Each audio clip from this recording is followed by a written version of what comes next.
Hello everyone, welcome to RJ smart class. मैं हूं अभिषेक अवस्थी और आज के सेशन में हम लोग यूपी से रिलेटेड कुछ इंपॉर्टेंट क्वेश्चन पे डिस्कस करने वाले हैं। और उससे पहले थोड़ा सा मैं आपको बता देता हूं अनअकैडमी प्लस के बारे में, क्योंकि आपको पता होगा मैं अनअकैडमी प्लस पे भी पढ़ाता हूं। तो अगर आप अनअकैडमी प्लस का सब्सक्रिप्शन लेते हैं तो फिर आपको बहुत सारे यूनिक फीचर मिलते हैं। आपको इंडिया के सभी टॉप के एजुकेटर एक साथ एक ही प्लेटफॉर्म पर मिल जाते हैं। कंप्लीट एग्जाम की प्रिपरेशन आपको अनअकैडमी प्लस पे करा दी जाती है। रेगुलर डाउट क्लियरिंग सेशन भी होते हैं, तो आपकी क्लास रिलेटेड जो भी आपकी प्रॉब्लम, जो भी आपकी क्वेरीज, उनको आप डिस्कस कर सकते हैं डाउट क्लियरिंग सेशन में। इसके अलावा कंप्लीट सिलेबस आपको हम लोग अनअकैडमी प्लस पे करा देते हैं। फ्री टेस्ट सीरीज भी होती हैं और वीकली फ्री मॉक टेस्ट भी होते हैं। अगर आप सीटेट की प्रिपरेशन कर रहे हैं तो सीटेट का एक नया बैच कोर्स आपका 22 दिसंबर से यानी कि कल से स्टार्ट होने वाला है। तो जो भी स्टूडेंट सीटेट की प्रिपरेशन कर रहे हैं वो इस बैच कोर्स को जरूर ज्वाइन करें। इसमें आपको इंडिया के सभी टॉप के एजुकेटर्स एक साथ मिल जाएंगे। अगर हम लोग सब्सक्रिप्शन फीस की बात करें तो ये सब्सक्रिप्शन प्लान है अनअकैडमी का। मैं आपको रिकमेंड करूंगा कि आप 1 ईयर का सब्सक्रिप्शन लें। तो 1 ईयर की जो फीस है वो है सिर्फ 899, लेकिन इसमें अगर अप्लाई करेंगे आप मेरा रेफरल कोड ABRG10 तो मिलेगा आपको 10% का डिस्काउंट। और इसके बाद में जो है आप सीटेट, यूपीटेट, अदर स्टेट के जो भी टेट एग्जाम है जैसे कि रीट और एमपीटेट वगैरह, इनको एक्सेस कर सकते हैं एक नॉर्मल सी फीस में। तो बहुत ही कम प्राइस है। डिस्क्रिप्शन में लिंक दिया हुआ है, वहां पे जाके आप ये सब्सक्रिप्शन ले सकते हैं और रेफरल कोड का यूज जरूर करिएगा ABRG10। तो चलिए अब हम लोग शुरू करते हैं आज का सेशन। तो आज हम लोग जो है वो उत्तर प्रदेश से रिलेटेड जो इंपॉर्टेंट क्वेश्चंस हैं उनको डिस्कस करने वाले हैं। तो आज का पहला प्रश्न है कि उत्तर प्रदेश की जो राजधानी है वो लखनऊ कब बनाई गई थी। तो उत्तर प्रदेश की राजधानी जो लखनऊ है वो कब बनाई गई थी। तो इस प्रश्न का जो सही उत्तर है वो है ऑप्शन ए, वर्ष 1935। देखो, उत्तर प्रदेश की जो पहली राजधानी थी, ध्यान रखेंगे, वो थी आगरा। और आगरा के बाद में जो उत्तर प्रदेश की राजधानी है वो बनाई गई इलाहाबाद, ध्यान रखेंगे। और उसके बाद में राजधानी बनाई गई लखनऊ, और लखनऊ जो है वो राजधानी बनाई गई थी कब, वर्ष 1935 में। अगला प्रश्न है कि उत्तर प्रदेश की जो राजकीय भाषा है यानी कि जो ऑफिशियल लैंग्वेज है हिंदी, वो कब बनाई गई थी। तो उत्तर प्रदेश की जो राजकीय भाषा है हिंदी, वो बनाई गई थी वर्ष 1947 में, 1947 में। उत्तर प्रदेश की दो राजकीय भाषाएं हैं, ध्यान रखेंगे। एक तो है हिंदी, तो इसको 1947 में राजकीय भाषा का दर्जा दिया गया था। और दूसरी है उर्दू। तो उर्दू को जो है राजकीय भाषा का दर्जा कब दिया गया था, याद रखेंगे 1989 में। ठीक है, 1989 में। नेक्स्ट क्वेश्चन है कि उत्तर प्रदेश का राजकीय पशु क्या है। तो उत्तर प्रदेश का राजकीय पशु जो है वो है बारहसिंघा। उत्तर प्रदेश का राजकीय पशु क्या है, बारहसिंघा। और भारत का राष्ट्रीय पशु क्या है, वो है बाघ। भारत का राष्ट्रीय विरासत पशु क्या है, वो है हाथी। इसको भी याद रखिएगा। अगला प्रश्न है कि उत्तर प्रदेश का राजकीय पक्षी क्या है। उत्तर प्रदेश का राजकीय पक्षी जो है वो क्या है। तो इस प्रश्न का सही उत्तर है सारस। उत्तर प्रदेश का राजकीय पक्षी सारस है। नेक्स्ट क्वेश्चन है कि उत्तर प्रदेश का राजकीय वृक्ष जो है वो क्या है। तो उत्तर प्रदेश का जो राजकीय वृक्ष है वो है अशोक। और अशोक का वृक्ष याद रखेंगे कि ध्वनि प्रदूषण को रोकने में सबसे सहायक होता है। मोस्ट इंपॉर्टेंट क्वेश्चन है आपका ईवीएस का। अगर आपसे पूछा जाए कि कौन सा ऐसा वृक्ष है जो कि ध्वनि प्रदूषण को रोकने में सबसे सहायक होता है, तो वो होता है आपका अशोक का वृक्ष। और यही उत्तर प्रदेश का राजकीय वृक्ष भी है। भारत का अगर आपसे पूछें कि राष्ट्रीय वृक्ष क्या है, तो भारत का जो राष्ट्रीय वृक्ष है वो है बरगद का वृक्ष, जिसको वट वृक्ष भी कहा जाता है। चलिए, नेक्स्ट क्वेश्चन है कि उत्तर प्रदेश का राजकीय पुष्प क्या है। पुष्प यानी कि फूल। तो उत्तर प्रदेश का राजकीय पुष्प जो है वो क्या है। तो इस प्रश्न का सही उत्तर हो जाएगा ऑप्शन डी, पलाश। पलाश जो है, ध्यान रखेंगे, ये उत्तर प्रदेश का राजकीय पुष्प है। यहां पे जो रेफ्लेशिया दिया हुआ है, ये विश्व का सबसे बड़ा पुष्प है। रेफ्लेशिया क्या है, विश्व का सबसे बड़ा पुष्प। और जो वुल्फिया है वो क्या है, याद रखेंगे, वुल्फिया जो है ये है आपका विश्व का सबसे छोटा पुष्प। इसको भी याद रखिएगा। अगला प्रश्न है कि उत्तर प्रदेश का राजकीय खेल क्या है। उत्तर प्रदेश का राजकीय जो खेल है वो क्या है। तो इस प्रश्न का सही उत्तर है हॉकी। उत्तर प्रदेश का जो राजकीय खेल है वो हॉकी है। अगला प्रश्न है कि उत्तर प्रदेश में सर्वाधिक वनों वाला जिला कौन सा है। मोस्ट इंपॉर्टेंट क्वेश्चन है ये। उत्तर प्रदेश में सर्वाधिक वनों वाला जिला कौन सा है, तो वो है आपका सोनभद्र। सोनभद्र जो है ये उत्तर प्रदेश में सर्वाधिक वनों वाला जिला है, ध्यान रखेंगे। नेक्स्ट क्वेश्चन है कि उत्तर प्रदेश में कितने जिले हैं। उत्तर प्रदेश में कितने जिले हैं। तो उत्तर प्रदेश में जिले हैं 75 और ये सर्वाधिक जिले हैं भारत में, ध्यान रखेंगे। अगर आपसे पूछा जाए कि भारत में सर्वाधिक जिलों वाला राज्य कौन सा है, तो वो है उत्तर प्रदेश। और उत्तर प्रदेश में जिले हैं कितने, याद रखेंगे 75। और इसमें जो सर्वाधिक क्षेत्रफल वाला जिला है वो है लखीमपुर खीरी।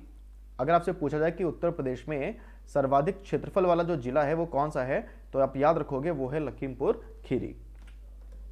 अगला प्रश्न है कि उत्तर प्रदेश में कितने मंडल हैं।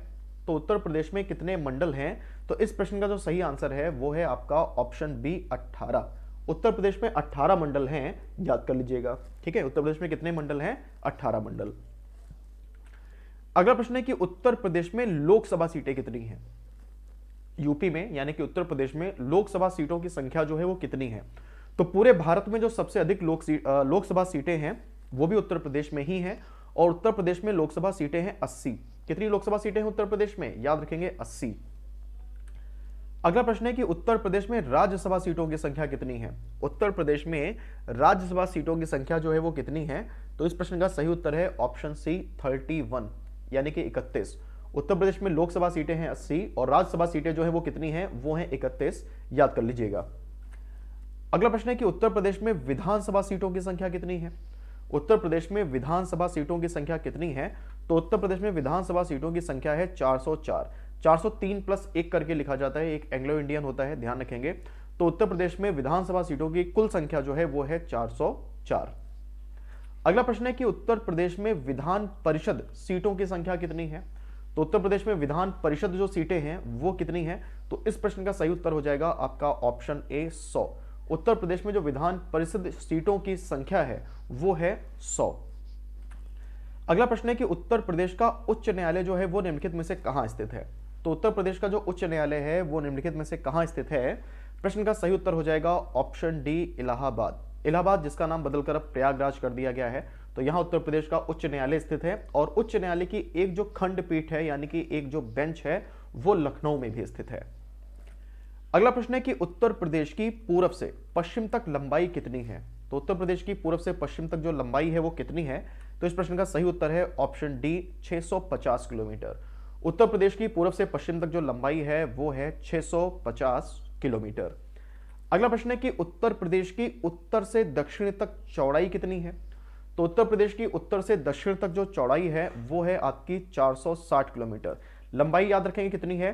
650 किलोमीटर, और चौड़ाई है कितनी? 460 किलोमीटर, याद कर लीजिएगा। अगला प्रश्न है कि उत्तर प्रदेश की सीमा कितने राज्यों के साथ में लगती है? तो उत्तर प्रदेश की सीमा कितने राज्यों के साथ में लगती है? इस प्रश्न का सही उत्तर है ऑप्शन बी 8। उत्तर प्रदेश की सीमा लगती है 8 राज्यों से और एक केंद्र शासित प्रदेश से। केंद्र शासित प्रदेश जो है वो है दिल्ली। तो यहाँ पे कंफ्यूज मत होइएगा, बहुत सारे लोग 9 पे टिक कर देते हैं। तो आप याद रखेंगे कि उत्तर प्रदेश की सीमा 8 राज्यों से लगती है और एक केंद्र शासित प्रदेश से लगती है जो कि है दिल्ली। अगला प्रश्न है कि विश्व का सबसे लंबा जो रेलवे प्लेटफॉर्म है वो कौन सा है? तो विश्व का जो सबसे लंबा रेलवे प्लेटफॉर्म है वो है आपका गोरखपुर। उत्तर प्रदेश में है गोरखपुर, ध्यान रखेंगे। और 1.3 किलोमीटर के आसपास इसकी लंबाई है। तो यह है विश्व का सबसे लंबा रेलवे प्लेटफॉर्म। इससे पहले खड़गपुर हुआ करता था जो कि पश्चिम बंगाल में है, ध्यान रखेंगे। अगला प्रश्न है कि उत्तर प्रदेश में इंटरनेशनल एयरपोर्ट कितने हैं? उत्तर प्रदेश में अंतर्राष्ट्रीय एयरपोर्टों की संख्या कितनी है? तो इस प्रश्न का सही उत्तर है 5। उत्तर प्रदेश में इंटरनेशनल एयरपोर्ट कितने हैं? ध्यान रखेंगे 5। नेक्स्ट क्वेश्चन है कि उत्तर प्रदेश में गंगा नदी जो है वो कहां से प्रवेश करती है? तो जब गंगा नदी उत्तराखंड से बहते हुए उत्तर प्रदेश में आती है तो सबसे पहले वो किस जिले में प्रवेश करती है? तो इस प्रश्न का सही उत्तर हो जाएगा बिजनौर। और सबसे अधिक जो गंगा नदी की लंबाई है उत्तर प्रदेश में वो है बदायूं जिले में। और उत्तर प्रदेश में किस जिले से होते हुए गंगा नदी बिहार में चली जाती है? तो वो जिला है आपका बलिया, ध्यान रखेंगे, ठीक है। आगे देखिए, उत्तर प्रदेश का एकमात्र जो दुधवा राष्ट्रीय उद्यान है वो कहां स्थित है? उत्तर प्रदेश का एकमात्र राष्ट्रीय उद्यान यानी कि इकलौता जो नेशनल पार्क है, दुधवा नेशनल पार्क, वो कहां स्थित है? तो इसका सही आंसर है ऑप्शन बी लखीमपुर खीरी। उत्तर प्रदेश का जो एकमात्र दुधवा राष्ट्रीय उद्यान है वो कहां स्थित है? ध्यान रखेंगे लखीमपुर खीरी में स्थित है। नेक्स्ट क्वेश्चन है कि उत्तर प्रदेश का जो सबसे बड़ा पक्षी विहार है लाख बहौसी पक्षी विहार, वो किस जिले में स्थित है? तो भाई उत्तर प्रदेश का जो सबसे बड़ा पक्षी विहार है लाख बहौसी पक्षी विहार, ये स्थित है आपका कन्नौज में। कहां स्थित है? कन्नौज में, जिसे इत्र नगरी भी कहा जाता है, ठीक है ना, सिटी ऑफ परफ्यूम भी बोलते हैं कन्नौज को, ध्यान रखेंगे। उत्तर प्रदेश में जो बब्बर शेर सफारी है वो किस शहर में स्थापित की गई है? तो उत्तर प्रदेश में जो बब्बर शेर सफारी है ये स्थापित की गई है कहां? ध्यान रखेंगे, स्थापित की गई है इटावा में। और उत्तर प्रदेश में जो नाइट सफारी है वो कहां स्थापित की गई है? तो आप याद रखोगे नोएडा में। बब्बर शेर सफारी इटावा में और नाइट सफारी नोएडा में। नेक्स्ट क्वेश्चन है कि गंगा नदी के निम्नलिखित में से किस भाग को राष्ट्रीय जलमार्ग घोषित किया गया है? तो गंगा नदी का वो निम्नलिखित में से कौन सा भाग है जिसको राष्ट्रीय जलमार्ग घोषित किया गया है? इसका सही आंसर है इलाहाबाद से हल्दिया तक। इसको कहा जाता है नेशनल वाटरवे 1 NW1। ये इलाहाबाद से हल्दिया तक है, इलाहाबाद है उत्तर प्रदेश में और हल्दिया है पश्चिम बंगाल में। तो ये भारत का सबसे लंबा राष्ट्रीय जलमार्ग है, याद रखेंगे, और ये जो है इलाहाबाद से हल्दिया को कनेक्ट करता है। अगला प्रश्न है कि उत्तर प्रदेश में प्राणी उद्यान कहां पर स्थित है। प्राणी उद्यान का मतलब होता है चिड़ियाघर यानी कि जू।